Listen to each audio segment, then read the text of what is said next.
Match হারলেও কে আর খুশি মানাচ্ছে RCB. ভাই এই 49 টাকা মেরিস্কুটাকে দিয়ে এসে এদেরকে ভাই কানে করে ভিন ভিন ভিন ভিন করতেছে, ভালো লাগে না তুই এই 49 টাকা মেরিস্কুটাকে দিয়ে এসো আরসিবি কে, এদেরকে মনে হচ্ছে হাতে কিসে গালি দিতে হবে ভাই। এমনিতেই মন মেজাজ খারাপ কার উপর থেকে এগুলো কথা। তো চলো শুরু করা যাক। ভাই এই ম্যাচের সব থেকে বড় হারের কে দায়ী?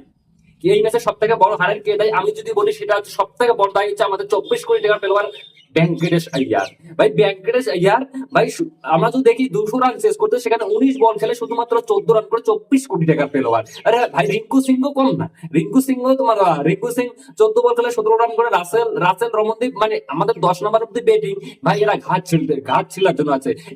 একাই আজিমকার খানে ক্যাপ্টেন, সে কি করবে বলো? একা কিছু করতে পারবে না টিম যদি ভালো না করে। যাও দেখো এম এস ধোনির ক্ষেত্রে কি হয়েছে, এম এস ধোনি ক্যাপ্টেন হয়েছে, এম এস ধোনি পারফরমেন্স হয়তো ঠিক আছে, কিন্তু বাকিগুলো এবং টোটালটা শেষ সিএসকে সেরকম অবস্থা আছে কে কে আর এর। এবং কে কে আর দেখো না 200 রান শেষ করতে পারলেন নিজের ঘরের মাটিতে, কিছু বলবে? ভাই কোয়েন্টার টেকোকে বসে রমনুল্লাহ গুরবাজকে এনেছিল, তাও কোনো ফায়দা হলো না। তো কি বলবো সত্যি গুরু।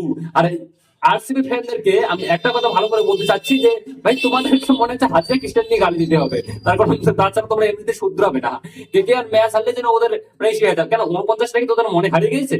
140 রানে তোমাদের কাছে জয় পেয়েছিলাম 2008 সালে, সেই ছবিটা আমি দিব, দেখাবো, ঠিক আছে? দেখো এই স্ক্রিনে 140 রানে জয় পেয়েছি আমরা, আর তোমরা কানে করে করতে চাই।